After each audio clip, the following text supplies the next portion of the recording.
You get up in the morning and you, I don't know, go out through your security gate of your car park in your apartment block. That's you're tracked once. That sees your card leaving. If you go through a toll, you're tracked. If you use your mobile phone at all, you're tracked. If you have your mobile phone on at all, you're tracked. If you enter a building with a swipe, you're tracked.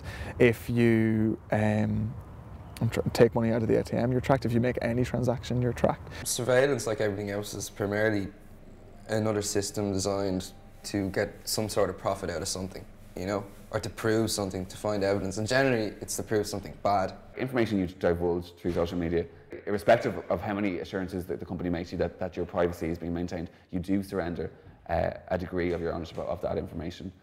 If I was ever to upload any artwork, and I have, and I do, they own it. If it's online, it's online, and there's nothing I can do. You know, the copy and paste button is always going to be there, like, you know.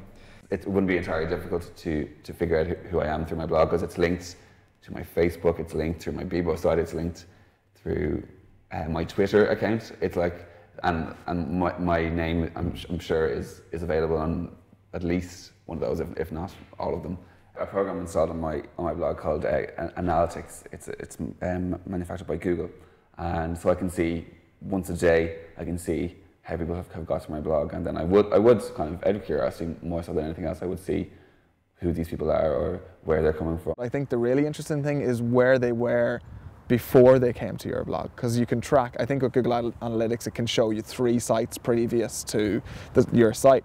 People will say things, comment on a YouTube thing, say something quite offensive, or that they wouldn't say to somebody in real life, or they're like, because I think they think that they're masked by the internet and the fact that they can't be necessarily identified through it. But so we've seen recently things like Pirate Bay and stuff that there can be repercussions, and that these people can be traced.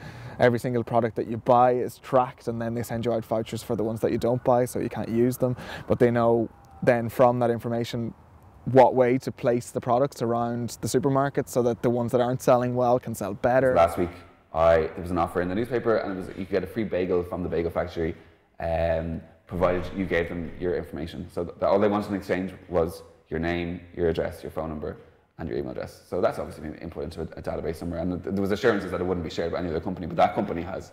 And like, we don't know for sure that the ethics of the people behind these, and we see time and time again that there are rogue rascals that will kind of abuse their position of power and will exploit it. So I think it's completely conceivable that there are people within these corporations that would do the same and behave in the same way, and take advantage of this information that they're privy to.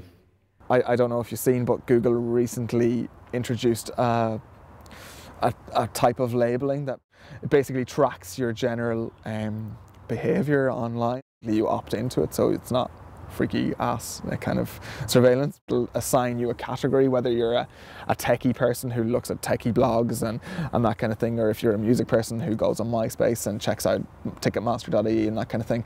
And then instead of serving you ads based on the keywords that you search for, it'll serve you ads based on the type of person you are.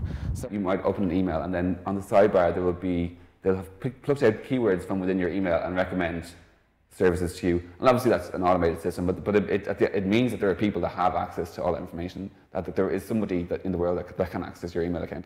In America, they've introduced a type of advertising that's basically location-based advertising. So say on Grafton Street, for example, there's 3 digital points, there's 3 antennas along Grafton Street for mobile phone coverage, because it's a highly populated area. They could set up certain triggers, so if the temperature on Grafton Street went above 27 degrees, and then they could send you a location-based advertising saying, God, it's getting warm on Grafton Street, fancy an ice cream, turn left, your next left into O'Brien's Newsagents and get yourself an ice cream.